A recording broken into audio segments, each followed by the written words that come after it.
Let's make a surprise gift.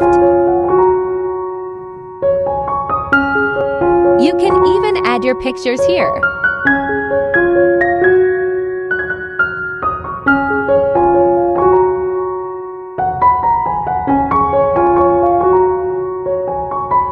Hope you will like this one.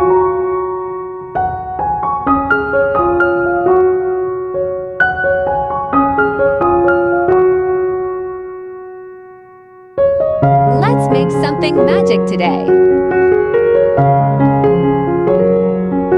It's kind of writing board.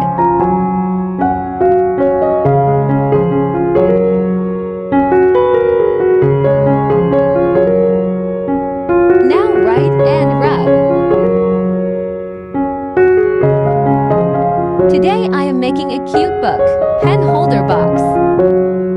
Watch till end for amazing results. You can put anything inside. Books, pens, chocolates. Isn't it cute?